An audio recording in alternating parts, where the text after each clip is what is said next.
Assalamualaikum warahmatullahi wabarakatuh. Waalaikumsalam warahmatullahi wabarakatuh. Yang terhormat Ibu Kepala UPT ED 1 Sumberjo, pada Bapak Ibu Guru UPT ED 1 Sumberjo yang saya hormati. Pertama, marilah kita panjatkan puji syukur kehadirat Allah Subhanahu wa taala, di mana pada siang hari ini kita masih diberi kesehatan jasmani dan rohani untuk berkumpul dan mengganggu aktivitas Bapak Ibu. Setelah pulang sekolah, saya diminta berkumpul di sini guna mendukung saya sebagai CGP angkatan 11. Nah, di sini saya akan mengadakan yaitu diseminasi atau penyebaran pemahaman dan penerapan pengalaman budaya positif. Di sini budaya positif disusun oleh Miss Giati SPD dari UPT ED 1 Sumberjo. Nah, sebelumnya Bapak Ibu mari tepuk semangat. Semangat. Oke, terima kasih Bapak Ibu. Sebelum dimulai, mari saya akan melakukan ice breaking terlebih dahulu. Yaitu tadi misalkan sedotan adalah panjang. Cluenya sedotan adalah panjang. Misalkan 1 tambah 3 sama dengan 1, 1 tambah 1 sama dengan 2. Coba Bapak Ibu, 1 ditambah 13 sama dengan berapa Mas Henry? 1 ditambah 13 sama dengan berapa? 2. Ya, konsentrasi. Kemudian lagi 21 ditambah 10. 21 tambah 10. Bu Desanti. 2 Oke, terima kasih 2. Ya, tepuk tangan. Ya, berarti Bapak Ibu adalah sudah konsentrasi. Kemudian di sini lanjut tentang budaya positif. Bapak Ibu, siapa yang istilahnya sudah tahu tentang budaya positif di sini? Ada yang tahu tidak budaya positif itu apa? Sebuah nilai kebijakan yang menjadi keyakinan. Sebuah nilai kebijakan yang menjadi keyakinan. Bagus, betul. Ada lagi selain itu? Kebiasaan yang baik. Kebiasaan yang baik, ya, bagus. Oh ya, nah di sini budaya positif adalah merupakan perwujudan dari nilai-nilai atau keyakinan universal yang diterapkan di sekolah. Budaya positif itu juga dapat mendorong murid untuk mampu berpikir, bertindak, dan berproses memerdekakan dirinya sehingga murid dan bertanggung jawab. Kemudian di sini disiplin positif, konsep inti budaya positif. Yang pertama itu adalah perubahan paradigma belajar. Kemudian yaitu yang kedua disiplin positif. Yang ketiga nilai-nilai kebajikan. Yang keempat kebutuhan dasar manusia. Yang kelima motivasi perilaku manusia. Yang keenam posisi kontrol guru. Yang ke-7 keyakinan kelas. Dan yang ke-8 segitiga restitusi. Nah, ini adalah ada 8 konsep inti budaya positif. Yang pertama, perubahan paradigma belajar, disiplin positif, nilai-nilai kebijakan, kebutuhan dasar manusia, motivasi perilaku manusia, posisi kontrol guru, keyakinan, dan segitiga restitusi. Apa Bapak Ibu konsep inti budaya positif? Yang pertama apa? Perubahan paradigma belajar. Yang kedua, Disiplin positif. yang ketiga, Nilai kebijakan. yang keempat, Kebutuhan dasar manusia. yang kelima, Motivasi perilaku manusia. keenam, Posisi kontrol guru. yang ketujuh, Keyakinan kelas. yang kedelapan, Segitiga restitusi. Baiklah Bapak Ibu, tadi itu konsep inti budaya positif. Kemudian di sini saya akan menjelaskan sedikit tentang pembelajaran dengan paradigma baru.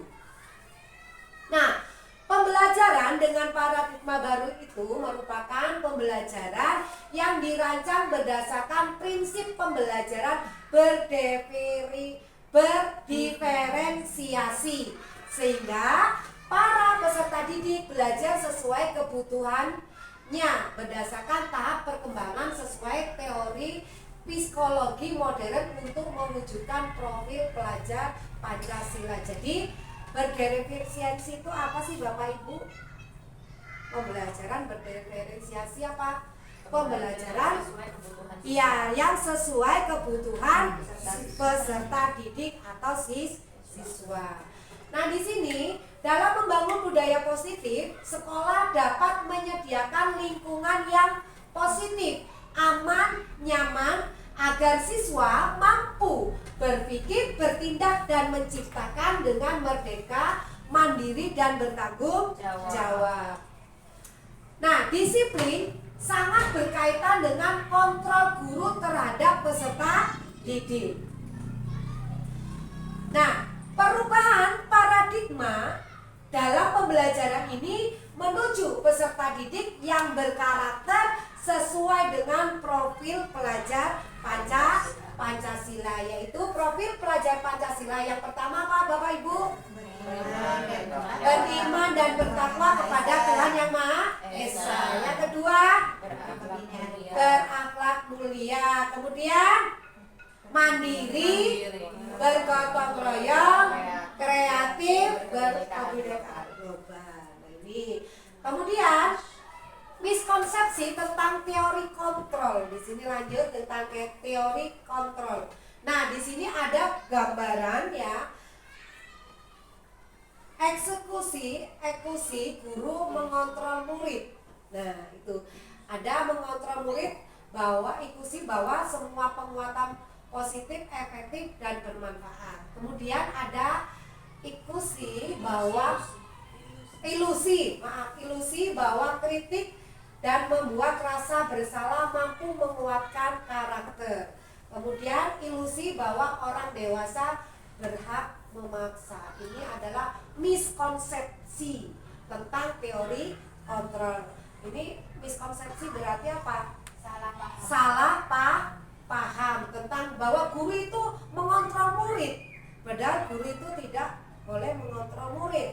Kemudian guru juga positif, efektif, dan bermanfaat. Itu kemudian ikut bahwa ilusi bahwa kritik dan membuat rasa bersalah mampu menguatkan karakter, padahal itu tidak. Kemudian ilusi bahwa orang dewasa berhak memaksa. Kita walaupun dengan siswa tidak boleh memaksa Bapak Ibu ya. Lanjut, itu sekarang mengubah paradigma stimulus respon ke pendekatan teori kontrol. Di sini. Nah, ini ada stimulus respon lawan teori kontrol tentang paradigma tentang dunia. Yang kolom sebelahnya ini yang berwarna putih ini adalah stimulus respon tentang dunia. Kemudian yang sebelah agak coklat dikit ini teori kontrol tentang dunia. Misalkan di sini stimulusnya respon tentang dunia. Realitas kebutuhan kita sama, tetapi teori kontrol tentang dunianya itu realitas kebutuhan kita berbeda. Betul apa tidak Bapak Ibu? Jadi kebutuhan kebutuhan kita itu tidak sama antara satu dengan yang lain. Kemudian semua orang melihat yang sama. Berarti teori kontrolnya setiap orang memiliki gambaran berbeda. Jadi tidak sama. Satu murid dengan murid yang lain itu cara kita melihatnya itu seharusnya tidak sama. Kemudian kita mencoba mengubah orang agar berpandangan sama dengan kita. Jadi kita tidak boleh istilahnya dalam stimulus respon tentang dunia ini perilaku. Mencoba ini tadi nomor 3. Kita mencoba mengubah orang agar berpandangan sama dengan kita. Seharusnya kita berusaha memahami pandangan orang lain tentang dunia. Nah, kemudian orang lain bisa mengontrol saya. Nah, hanya Anda yang bisa mengontrol diri Anda sendiri. Jadi orang lain itu tidak bisa mengontrol kecuali diri sendiri yang dapat mengontrolnya. Nah, kemudian saya bisa mengontrol orang lain. Kita tidak bisa mengontrol orang lain. Seharusnya Anda tidak bisa mengontrol orang lain. Tadi sudah. Pemaksaan Anda pada saat bujukan gagal.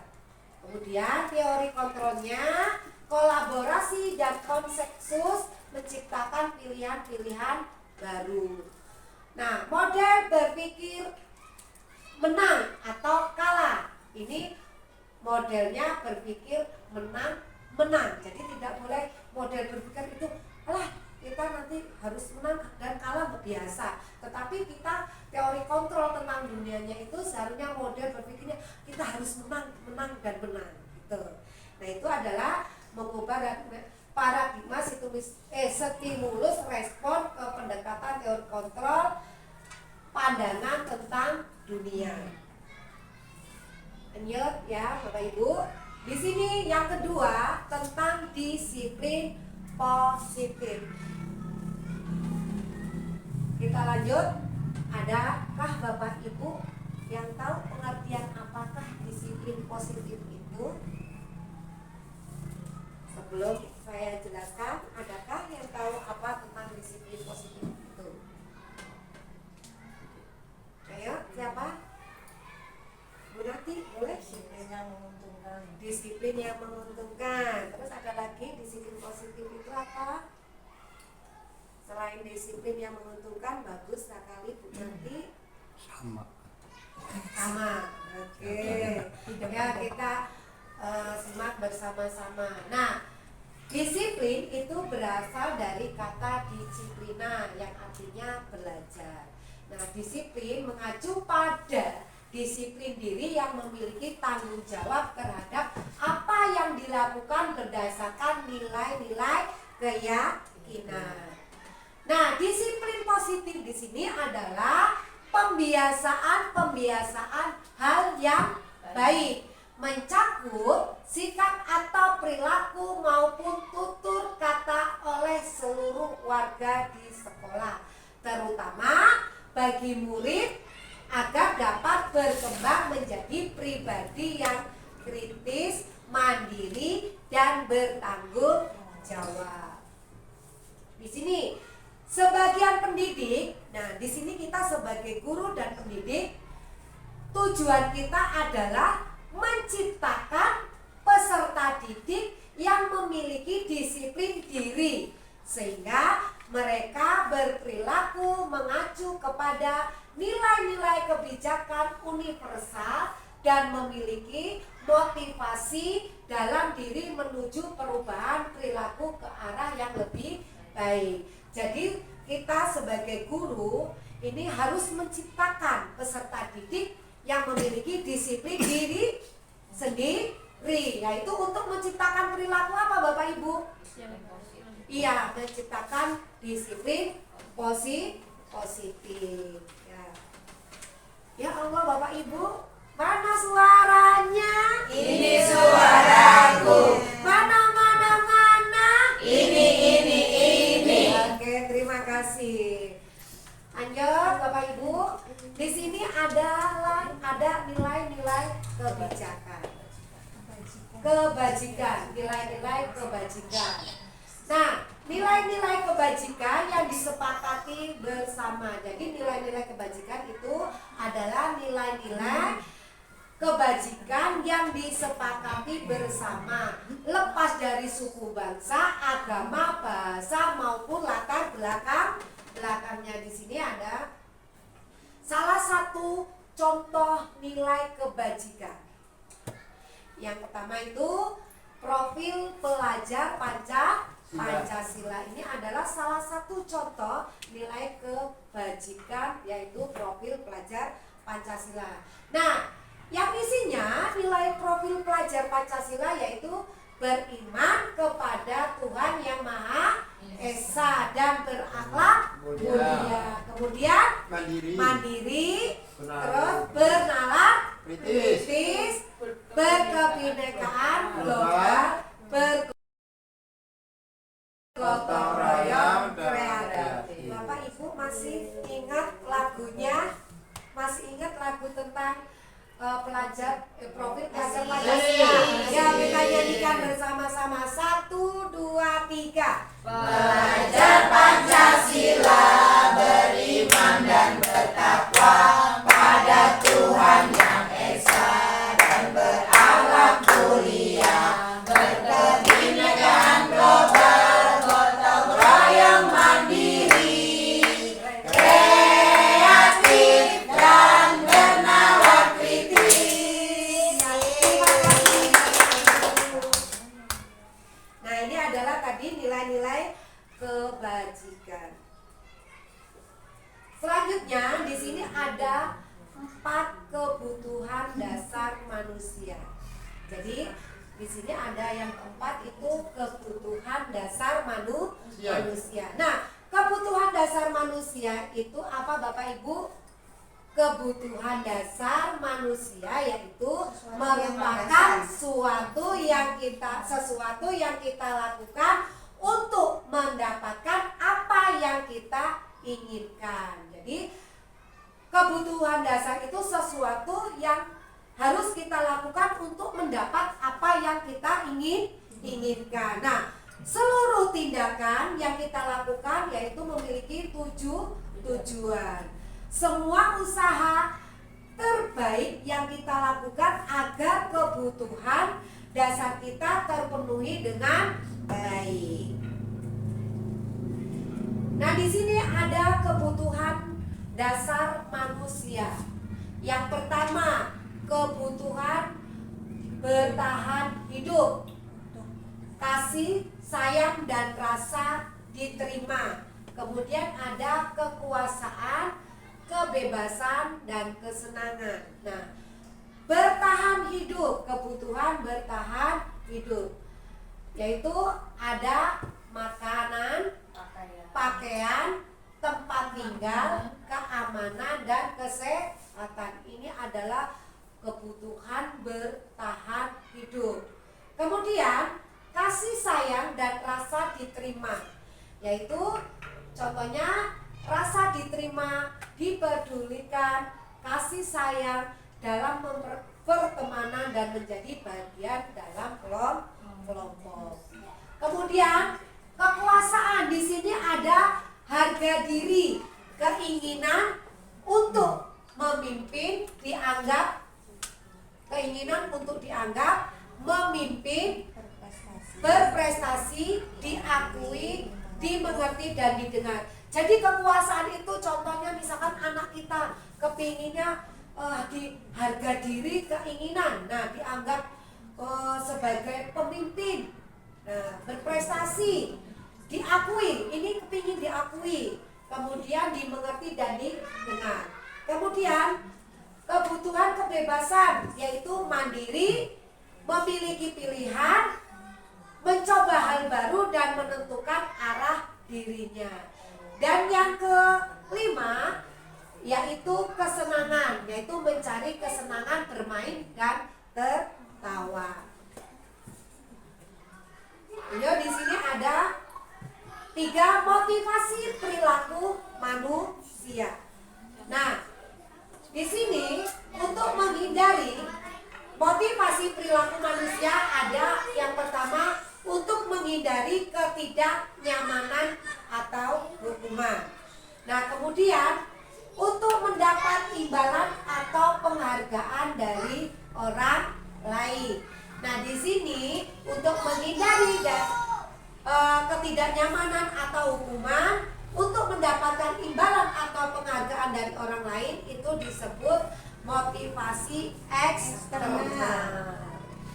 Nah, kemudian untuk menjadi orang yang mereka inginkan dan menghargai diri sendiri dengan nilai-nilai yang mereka percaya disebut motivasi internal. Jadi Bapak Ibu di sini misalkan untuk menjadi orang yang mereka inginkan, menghargai diri sendiri dan nilai-nilai yang mereka percaya itu disebut motivasi internal.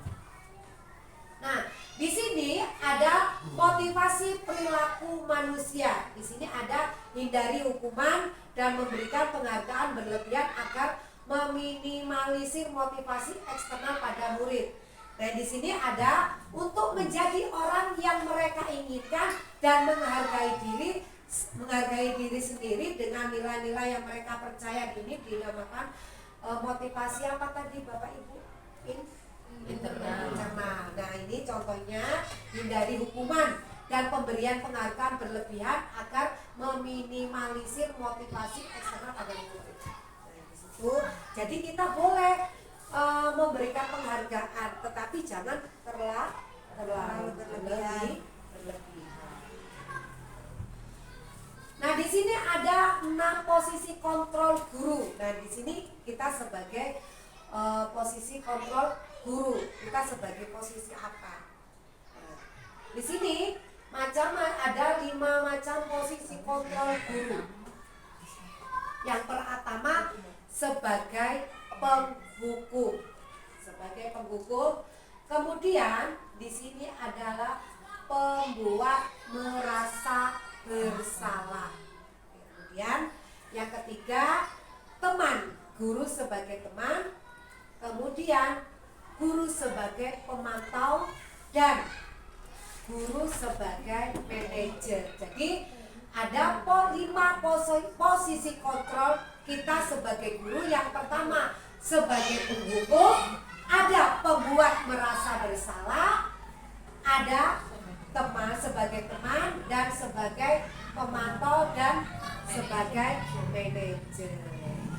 Tepuk semangat. Semangat. Terima kasih, biar tetap semangat Bapak Ibu. Nah, kemudian lanjut, di sini ada contoh penerapan posisi kontrol guru. Tadi ada macam-macam posisi kontrol guru. Sekarang contoh penerapan posisi kontrol guru. Nah, di sini ada kasus siswa terlambat. Nah, kita sebagai guru dalam posisi penghukum. Nah, di sini ada kasus siswa terlambat. Nah, kita mengontrol penerapan posisi kontrol kita ini sebagai penghukum. Ini ada. Nah, penghukum di sini ciri-cirinya nada suara tinggi, bahasa tubuh, ya, nada suara tinggi, bahasa tubuh itu mata melotot dan jari menunjuk-nunjuk, menghadik, terlambat lagi. Nah, itu adalah posisi, istilahnya ucapan dari seorang guru yang posisi penghukum. Kemudian pasti terlambat lagi, selalu datang terlambat. Kapan bisa datang tepat waktu? Misalkan Bapak Ibu ada siswa yang terlambat datang ke kelas, langsung Bapak Ibu, kenapa kamu terlambat lagi? Gitu. Jadi ini adalah posisi penghukum, istilahnya dengan intonasi nada tinggi. Nah, di sini hasilnya, jadi kalau Bapak Ibu selalu menghukum anak-anak dengan nada tinggi, itu hasilnya di sini kemungkinan murid marah dan mendendam atau bersifat agresif.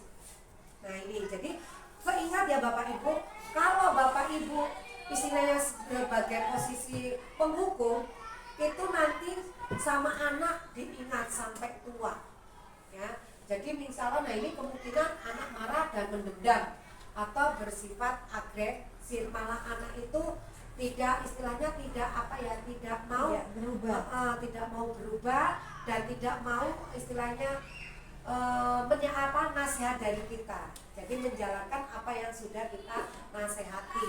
Soalnya itu sebagai penghukum. Sebelum itu dia sudah marah dulu Bapak Ibu. Kemudian di sini ada contoh penerapan positif kontrol guru. Ini kasus terlambat, masih kasus terlambat tapi dalam posisi pembuat merasa bersalah. Jadi Bapak Ibu, di sini ada pembuat merasa bersalah. Nah, ciri-cirinya di sini ya Bapak Ibu, ciri-ciri posisi kontrol guru pembuat merasa bersalah. Yang pertama yaitu nada suara memelas, halus, sedih.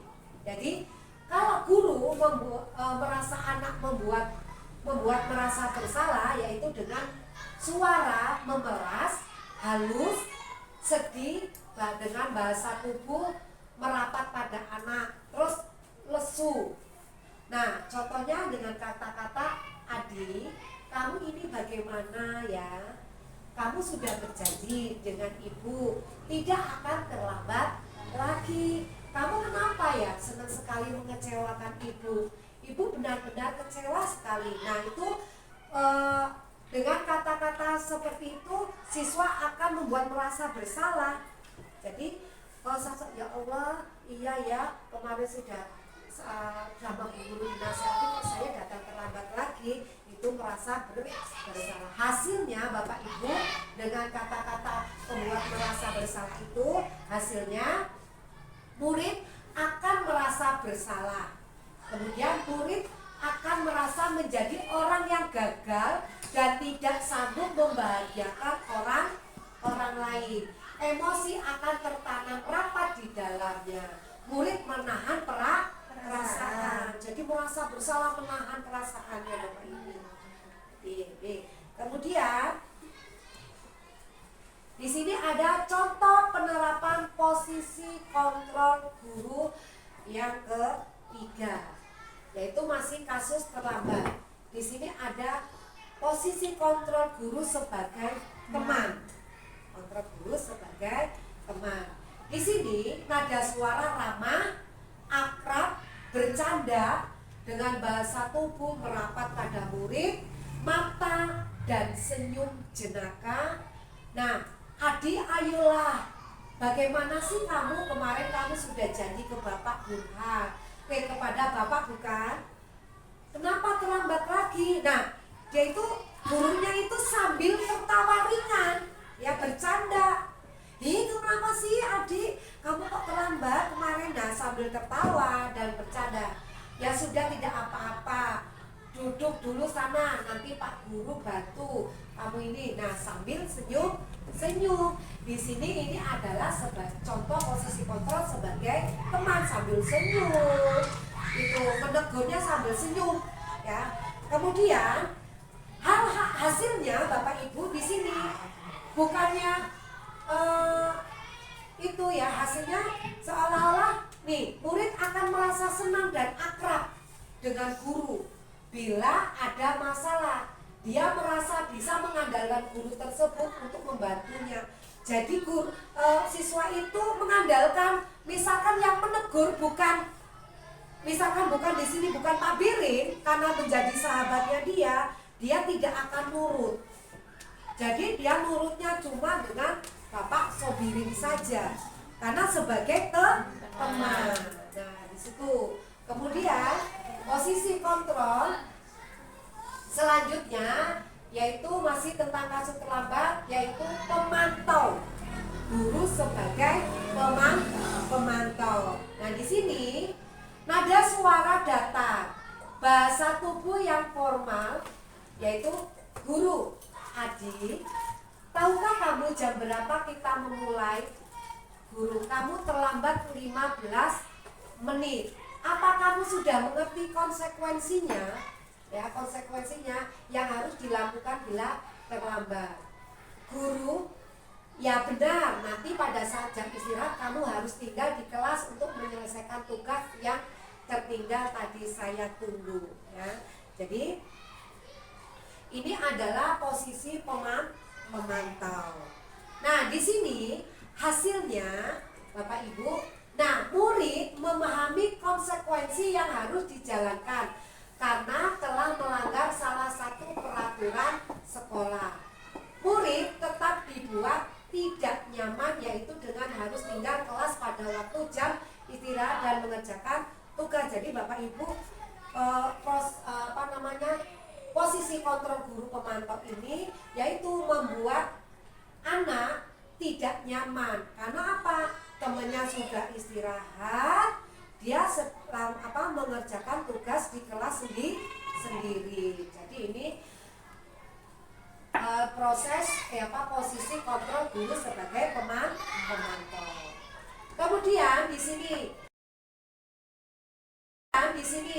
contoh penerapan posisi guru siswa terlambat, yaitu posisi guru sebagai manajer. Nah, di sini sebagai manajer, nada suara tulus, bahasa tubuh tidak kaku, mendekat ke murid. Nah, di sini guru, contohnya di sini Adi, apakah kamu mengetahui jam berapa sekolah dimulai? Nah, Adi sebagai murid, tahu Pak, jam 7. Guru, ya. Jadi kamu terlambat. Kira-kira bagaimana kamu akan memperbaiki masalah ini? Nah, Adi, saya bisa menanyakan teman saya Pak untuk mengerjakan tugas yang tertinggal. Di sini guru, baiklah, itu bisa dilakukan. Apakah besok akan ada masalah untuk kamu agar bisa hadir tepat waktu ke sekolah? Adi, tidak Pak, saya bisa hadir tepat waktu. Guru, baik, saya hargai usahamu untuk memperbaiki diri. Ini adalah ucapan posisi guru sebagai manajer. Kemudian di sini contoh lain penerapan 5 posisi kontrol guru. Nah, kasus murid tidak mengerjakan tugas yang diberikan oleh guru. Nah, di sini penghukum. Nah, kasus posisi kontrol guru penghukum. Ini contoh lagi, berdiri dengan sebelah kaki di depan kelas. Nah, di sini biasanya ini guru olahraga biasanya misalkan anak nggak mau disuruh lari keliling lapangan, kemudian berdiri di tiang bendera menghormat, itu adalah posisi guru, posisi kontrol guru penghukum ini yang menghukum siswa. Kemudian pembuat merasa bersalah. Di sini contohnya, kesekian kali ibu sudah ingatkan kamu, ya senang ya melihat ibu terus-terus bertindak seperti ini. Contohnya itu membuat merasa bersalah, ditegur dengan kata-kata halus. Kemudian sebagai teman di sini, ayo dong kamu kerjakan tugasnya, nanti kalau sudah selesai kita main bola. Ini sebagai kemudian contoh lain penerapan 5 posisi kontrol guru. Di sini pemantau, sebagai pemantau, contohnya di sini ada, kamu sudah melakukan kesalahan dan sudah mengetahui konsekuensinya sekarang, selesai dan kumpulkan. Nah, sebagai manajer di sini, apakah kamu tahu kesalahanmu? Apa yang keyakinan sekolah apa yang kamu langgar? Dan apa yang kamu lakukan untuk menyelesaikannya? Ini adalah sebagai manajer. Nah, ini coba Bapak Ibu, posisi kontrol apakah aku? Coba Bapak Ibu, tadi sudah saya istilahnya jelaskan di depan bagaimana posisi kontrol Bapak Ibu guru. Yang pertama di sini, patuhi aturan saya atau awas, kamu selalu saja salah. Posisi kontrol apa Bapak? Penghukum. Ya, coba kita lihat. Oke, yaitu posisi penghukum. Masih semangat Bapak Ibu? Masih. Sekarang biar semangat lagi, coba kita explain dulu. Yuk. Coba, susu warnanya putih. Susu warnanya putih. Sapi minum air. Sapi minum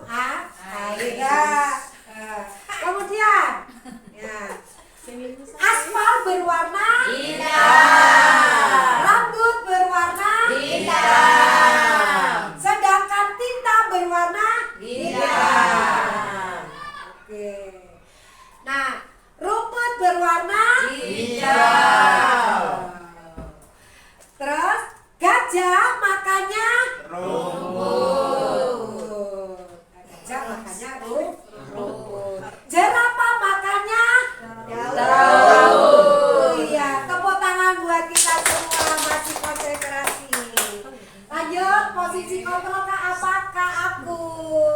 Ayo, masih semangat Bapak Ibu? Posisi kontrol apakah aku? Ya, coba baca Pak Hendri. Ayo bantulah demi Bapak ya. Ayo ingat tidak bantuan Bapak selama ini. Ya, sebagai apa? Sebagai? Sebagai. Lanjut. Posisi kontrol apakah aku? Coba. Apa jawabannya, Pak?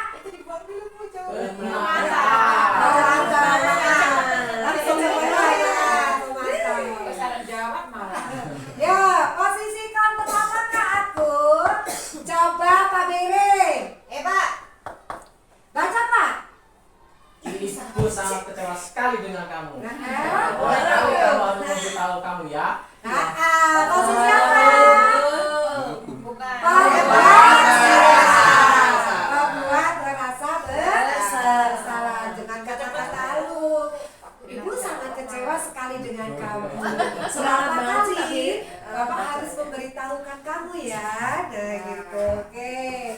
Kemudian lanjut, tadi sudah tahu Bapak Ibu posisi-posisinya.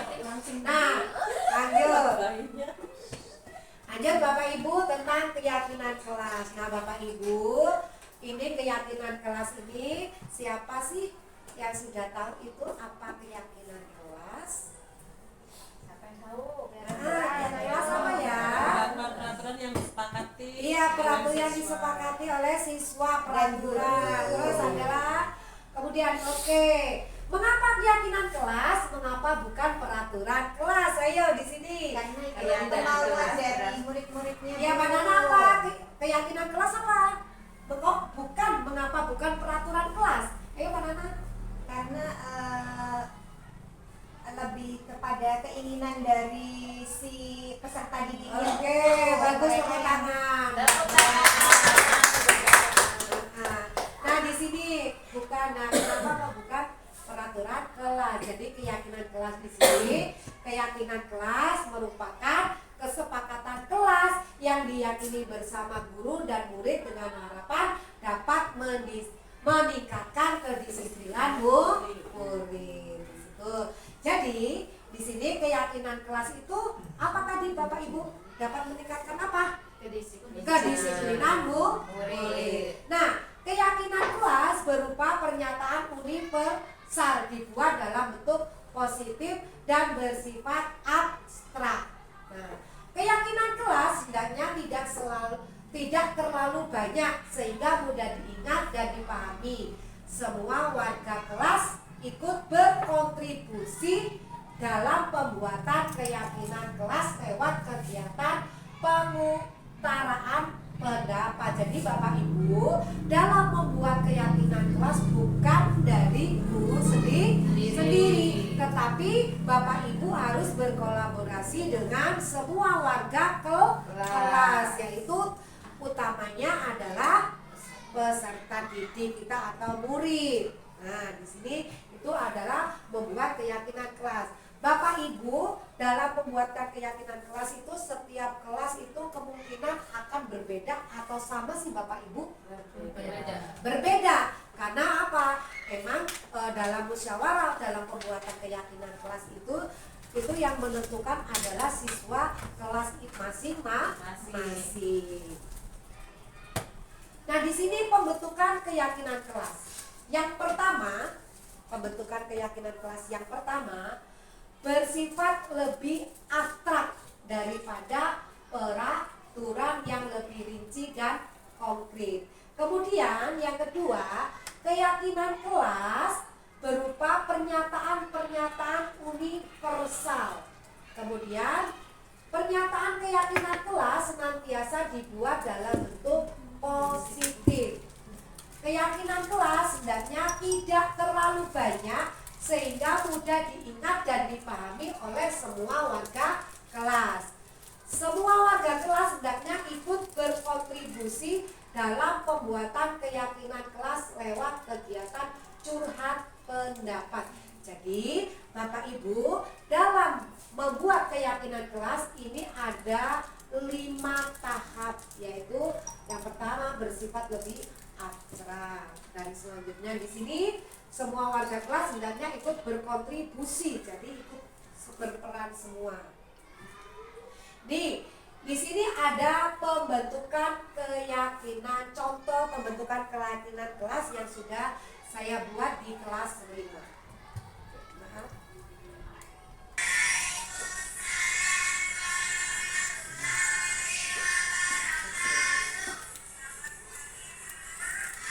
Dengar Bapak Ibu? Nah.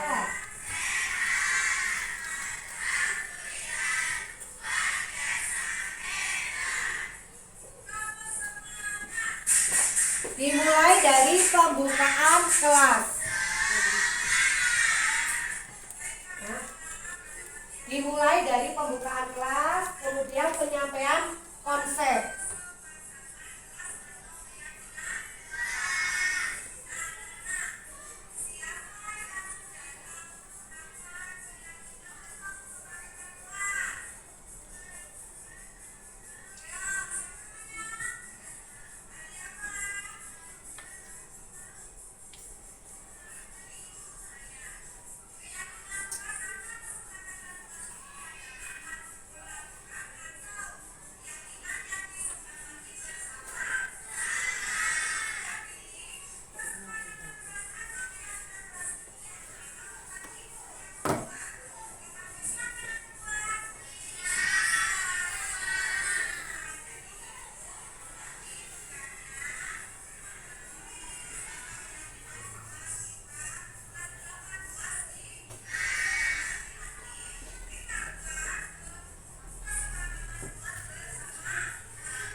Nah, di sini Bapak Ibu guru,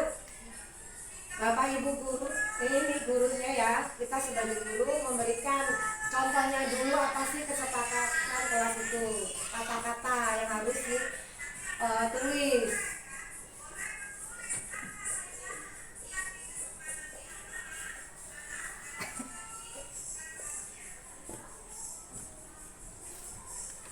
Nah, Bapak Ibu guru pembagian kertas untuk menulis kesepakatan kelas.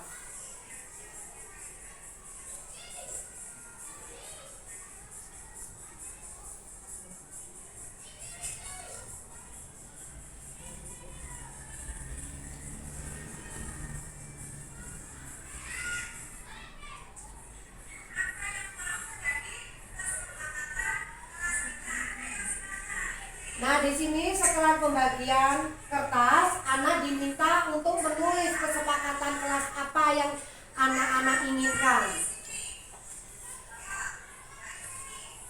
Nah, setelah anak-anak menulis, ya kegiatannya selanjutnya anak-anak diminta menempelkan kertas yang sudah ditulis isi kesepakatannya.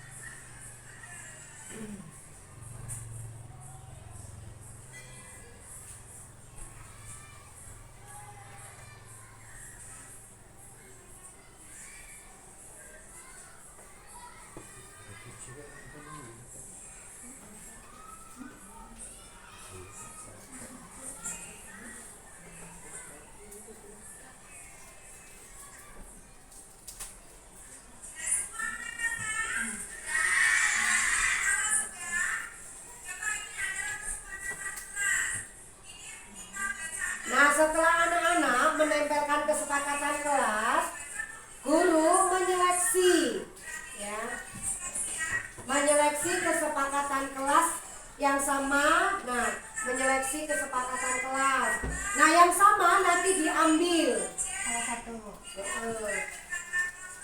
Kata yang sama kita ambil, diseleksi.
Nah, murid nanti diarahkan tadi dengan kata patuh membuat kesepakatan kelas dengan kata yang negatif kita arahkan menjadi kalimat yang positif.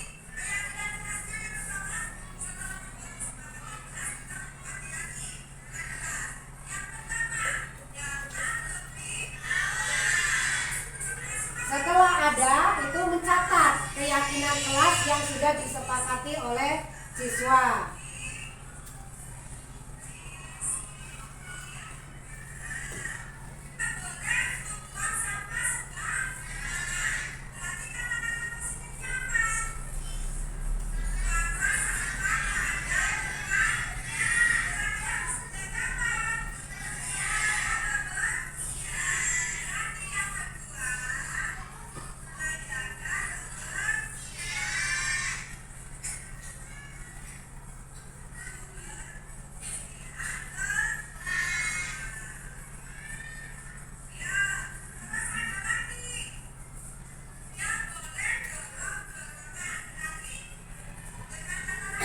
Pokoknya cirinya keyakinan kelas itu dengan kata-kata yang positif.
Nah, guru membacakan perolehan keyakinan kelas.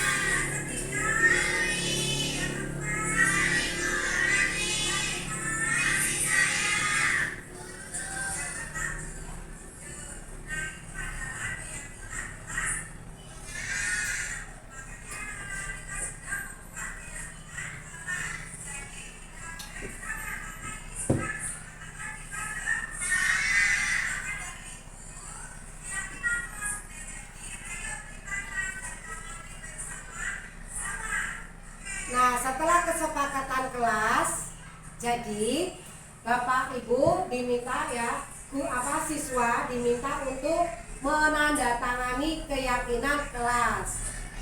Menandatangani keyakinan kelas.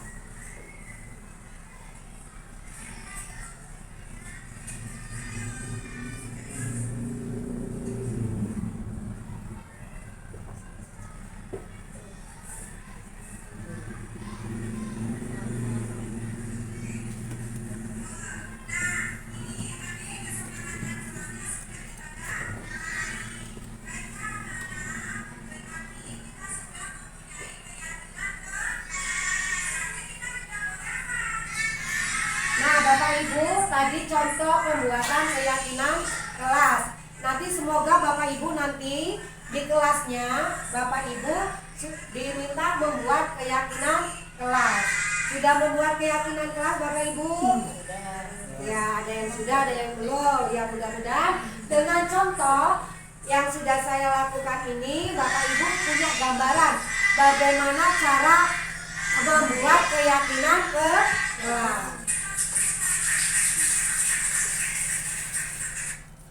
Kemudian yang terakhir ini adalah tentang segitiga restitusi. tentang segitiga restitusi. Nah, apa sih segitiga restitusi itu? Yaitu suatu proses dialog yang dijalankan guru atau orang tua agar dapat menghasilkan murid yang mandiri, ya, yang mandiri dan bertanggung jawab. Nah, di sini segitiga restitusi membantu murid memiliki tujuan, disiplin positif, dan memperbaiki dirinya setelah berbuat salah. Jadi tujuan segitiga restitusi itu untuk membantu siswa atau murid disiplin positif dan memperbaiki dirinya setelah berbuat salah.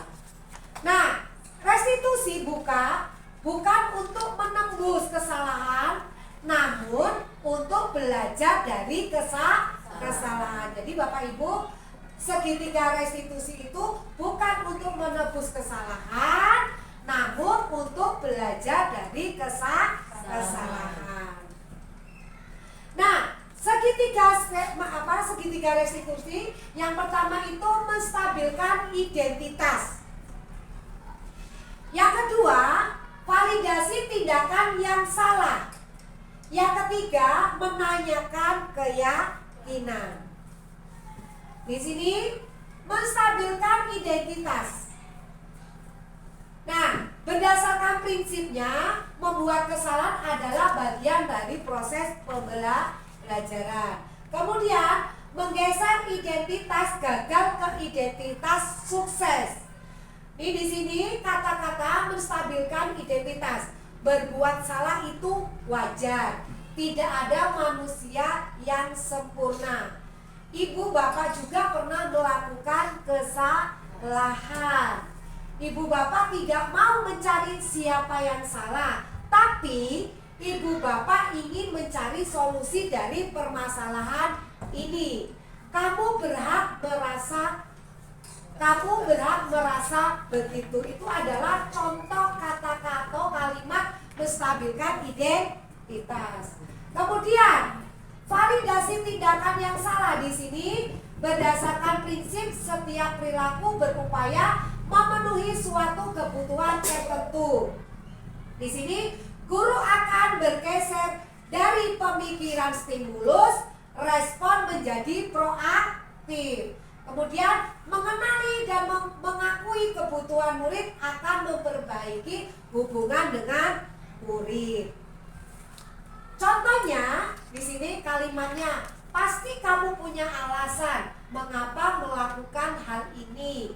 Padahal kamu bisa melakukan hal yang lebih buruk daripada ini. Kamu patut bangga karena telah melindungi sesuatu yang sangat penting bagimu.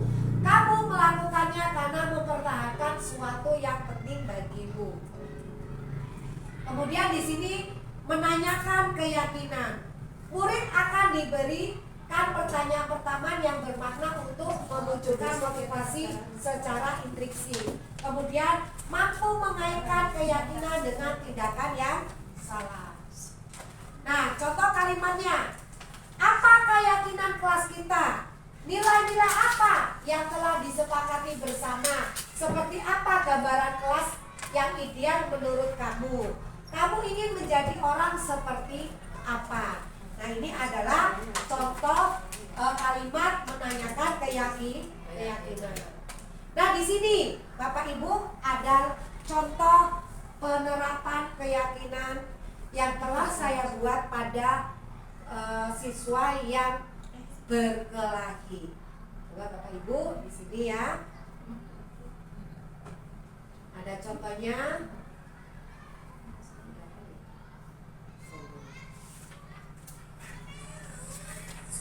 Ini contoh membuat keyakinan penerapan segitiga restitusi. Coba Bapak Ibu perhatikan.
Nah, Bapak Ibu, itu adalah contoh penerapan segitiga restitusi. Jadi nanti Bapak Ibu misalkan ada siswa kita atau anak kita yang membuat kesalahan, kita terapkan dengan segitiga restitusi.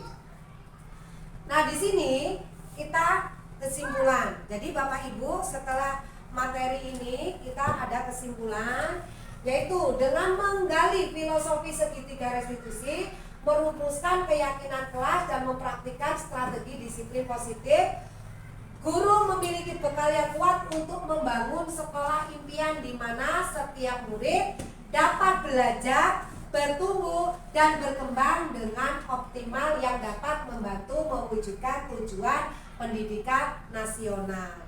Jadi Bapak Ibu guru, kesimpulannya ini, kita setiap ada permasalahan di sekolahan, kita membuat dengan apa? Mencari solusi dengan segitiga restitusi. Nah, terima kasih Bapak Ibu. Demikianlah tadi ya pemaparan tentang budaya positif yang telah saya laksanakan. Mudah-mudahan apa yang saya sampaikan dapat bermanfaat bagi Bapak Ibu dan dipraktekkan di kelas masing-masing. Dan terima kasih, salam bahagia selalu, dan saya ucapkan wabillahi taufiq wal hidayah. Wassalamualaikum warahmatullahi wabarakatuh. Waalaikumsalam. Tepuk tangan.